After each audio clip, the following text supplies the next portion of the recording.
Jennifer was ready to finish off the man who destroyed her life.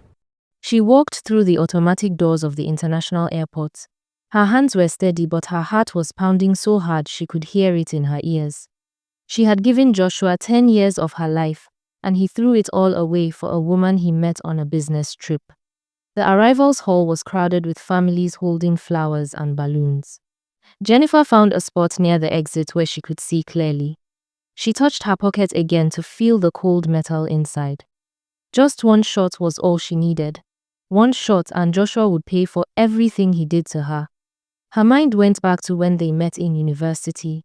She was 19 and he was 21. He had nothing then. His family was poor, and he could barely afford to eat one meal a day. Jennifer loved him anyway. When he said he couldn't pay his school fees in their final year, she gave him hers without thinking twice. She told her parents she lost the money.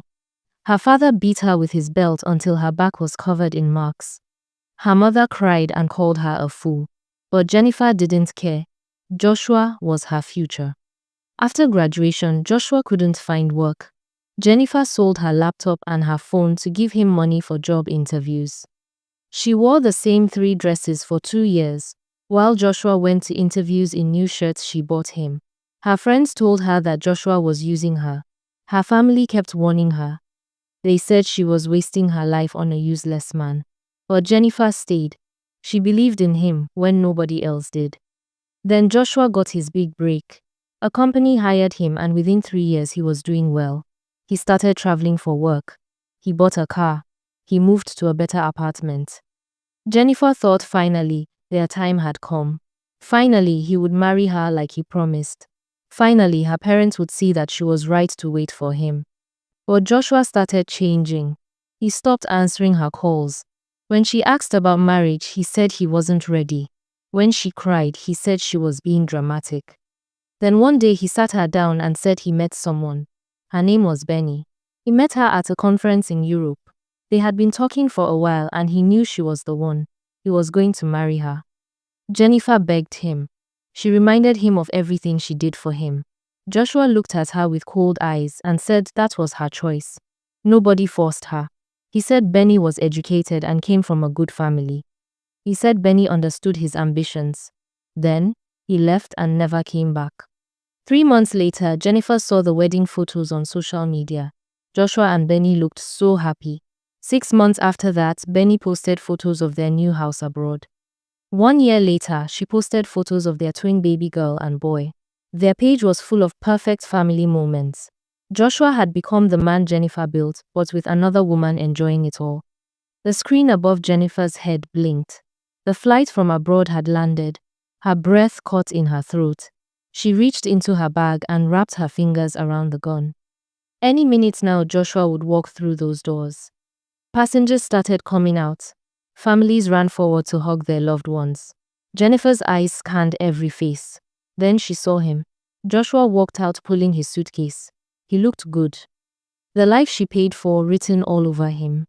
Then Jennifer saw them. Benny and the children ran toward him. They both jumped into his arms. They looked like something from a movie. The perfect family everyone wished they had. She watched Joshua lift his daughter and spin her around as she laughed. Benny took a video with her phone, probably for their social media page, probably so thousands of people could see how blessed they were. Jennifer's hand tightened around the gun in her pocket. Any moment from now, Joshua will be a dead man and she will be in jail. Jennifer was about to bring out the gun to shoot Joshua when someone tapped her shoulder. She froze as her heart stopped beating for a second. She turned slowly and saw a man standing beside her. He looked confused. He asked her where he could find a taxi to the city center. His flight had just arrived and he didn't know his way around. Jennifer stared at him for a moment. Her mind was still on Joshua with her hand still on the gun, but the man was waiting for an answer.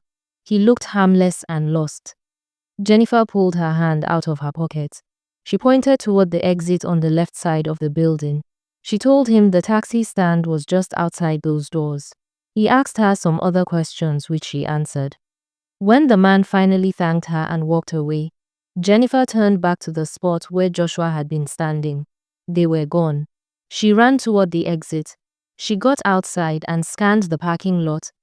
She saw a black SUV pulling away in the distance. She couldn't see who was inside, but something told her it was them. Jennifer stood in the airport's parking lot, breathless. One more second and she would have confronted Joshua with the gun in her pocket. But he was gone, and she stood there alone like a fool. At home, everything. She broke down. She cried until her throat burned, and her eyes swelled shut. She had failed again. Failed to make Joshua love her. Failed to make him stay. Failed even at revenge. That evening, Jennifer couldn't stay in the apartment anymore, so she went to a bar. She ordered drink after drink. The bartender kept asking if she was okay. Jennifer told him to mind his business and keep the drinks coming. The alcohol burnt her throat, but she didn't care. She wanted to feel anything other than the emptiness inside her. After her fifth or sixth drink, Jennifer couldn't remember when she started crying at the bar. People were staring at her, but she didn't care. She started talking to herself about Joshua, about how stupid she was. As her voice got louder, the bartender asked her to calm down. She told him to leave her alone. She knocked over her glass and it shattered on the floor. Then someone touched her arm gently. Jennifer looked up, ready to fight whoever it was. It was the man from the airport. He looked concerned. Jennifer tried to stand up, but her legs buckled. The man caught her before she fell. He paid her bill and helped her out of the bar. He led her to his car and helped her into the passenger seat. He asked her where she lived. Jennifer's words were slurred, but she managed to give him directions. As he drove, she started talking. She told him everything in her drunken state and crying. About how Joshua left her for Benny. About the perfect family on social media. About the gun in her pocket at the airport. The man didn't interrupt her. He just listened and drove. Jennifer cried as she talked. She told him she wanted Joshua to suffer the way she suffered. She wanted him to lose everything the way she lost everything. She wanted him to feel the pain she felt every single day. When they got to her apartment building, the man helped her to her door. Jennifer fumbled with her keys and he took them gently and unlocked the door for her. Before he left, he introduced himself. His name was Ethan. They exchanged numbers and he left. The next morning, Jennifer woke up with a terrible headache. Her phone rang with a number she didn't recognize. She ignored it, but it kept ringing until a message came through from someone named Ethan saying he wanted to help her because he understood betrayal. Jennifer deleted the message and turned off her phone. She didn't want help from a stranger or anyone's pity. But the messages kept coming over the next few days. Ethan was persistent. He said he had also been betrayed by someone he loved and never got his revenge, and it ate at him every day. He said he could help Jennifer get hers. He had resources. He had connections. He had ideas. They met at a coffee shop. Ethan explained how his ex-fiancée had betrayed and left him after everything he did for her. Helping Jennifer would be his revenge too. He wanted nothing in return except to see justice done. Over weeks, they gathered information. Joshua had moved back with his family to start a new company with some investors. Everything was perfect for him. They found nothing to use against him. So Ethan proposed creating something, framing him. Jennifer hesitated, but remembered her 10 wasted years and agreed. Before they started, Ethan insisted she confront Joshua one last time to be certain she still wanted revenge. Once they start, there will be no going back. She waited outside his office building until he emerged for lunch. When she called his name, his face twisted from surprise to disgust. He called her a parasite, asked why she hadn't moved on. He pulled money from his wallet and threw it at her feet, bills scattering on the pavement. He said this was the last time he'd be nice. Next time he would call the police. Then he drove away. Jennifer stood there as strangers walked past, some pocketing the fallen bills. She felt smaller than ever. That night, she called Ethan. Her voice was cold and steady. She was ready to destroy Joshua completely. Consequences be damned. She wanted him to lose everything, to feel what she felt all these years. Jennifer and Ethan began their revenge plan. Ethan said they needed to be patient. Revenge done too quickly would be obvious. They needed to make everything look natural. like Joshua destroyed himself. First, they hired Chidi, a corporate infiltration specialist who got hired as a senior accountant at Joshua's company.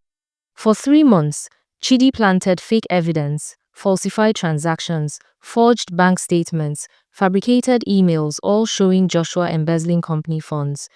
Ethan paid experts to make everything look authentic. When the evidence was ready, Chidi sent an anonymous tip to the Government Financial Crimes Unit. Investigators raided Joshua's office, seized his computers, and questioned him.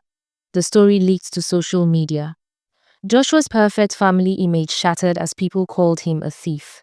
His wife Benny posted a supportive statement, but Jennifer could see their marriage cracking. Ethan knew the financial scandal alone wouldn't destroy Joshua completely.